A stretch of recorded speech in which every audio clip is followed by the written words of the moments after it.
Hi friends, அனைவருக்கும் வணக்கம். இந்த வறுவல் மேலே போடுற அந்த சீக்ரெட் பொடி இருக்குது இல்லைங்களா, அது எப்படி பண்ணலான்னு பார்க்கலாம். நார்மலாக நம்ம மிளகாத்தூள், உப்பு, மஞ்சத்தூள்லாம் போட்டு நம்ம மீனுக்கு மசாலா போட்டு எடுத்துக்கலாம். அந்த பொடிக்கு தேவையான பொருள்லாம் பார்த்துடலாம். 1 டேபிள் ஸ்பூன் கடலைப்பருப்பு, 1 டேபிள் ஸ்பூன் உளுத்தம்பருப்பு, 1 டீஸ்பூன் மிளகு, 1 டீஸ்பூன் ஜீரகம், 1/2 டீஸ்பூன் அளவுக்கு வெந்தயம்,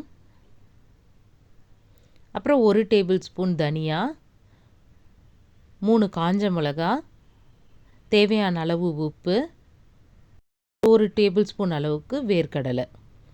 இது எல்லாத்தையும் ரெடி பண்ணி வச்சுக்கோங்க.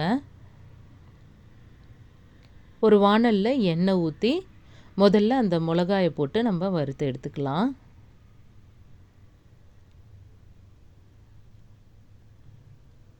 இப்போ அதுலேயே அந்த வேர்க்கடலையும் போட்டு வறுத்துருங்க.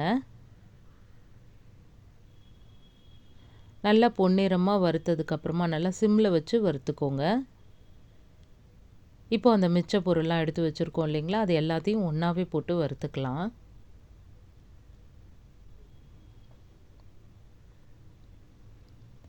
நல்லா பொன்னிறம் ஆகிற அளவுக்கு நல்லா வறுத்துக்கோங்க.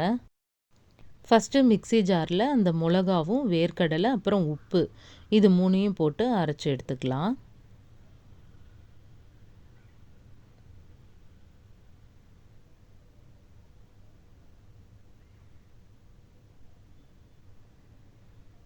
இது கூட அந்த வறுத்து வச்சுருக்கோம் இல்லைங்களா, அந்த மிச்ச பொருள் எல்லாத்தையும் ஒன்றா போட்டு வறுத்து எடுத்துகிட்டு வந்துடலாம்.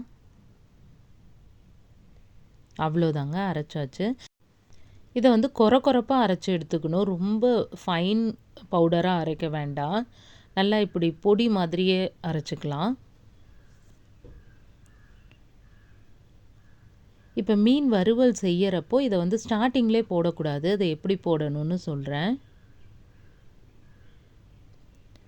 ஃபஸ்ட்டு ஃபிஷ் ஃப்ரை போட்டு ஒரு சைடு வெந்ததுக்கப்புறமா திருப்பி விட்டு 2வது சைடும் வெந்ததுக்கப்புறமா ஒரு 75% அளவுக்கு அந்த மீன் வந்து வெந்ததும் இதை வந்து நம்ம போடணும். இந்த அளவுக்கு வெந்ததுக்கப்புறமா இதை போட்டு அது மேலே லைட்டாக எண்ணெய் ஊற்றி விட்டுருங்க.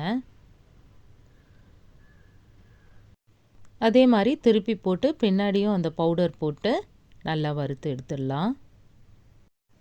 எப்போதுமே நாட்டு மீன், இந்த ரோகு, கட்லா, விரால் மீன் இந்த மாதிரிலாம் வாங்குறப்ப இந்த பவுடர் போட்டு செஞ்சீங்க அப்படின்னா ரொம்ப டேஸ்ட்டாக ரொம்ப வாசனையாக இருக்கும்.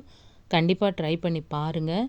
எப்படி இருந்துச்சு அப்படின்றத கமெண்ட் பண்ணுங்கள் ஃப்ரெண்ட்ஸ். சேனலை சப்ஸ்கிரைப் பண்ணிக்கோங்க. தேங்க்ஸ் ஃபார் வாட்சிங்.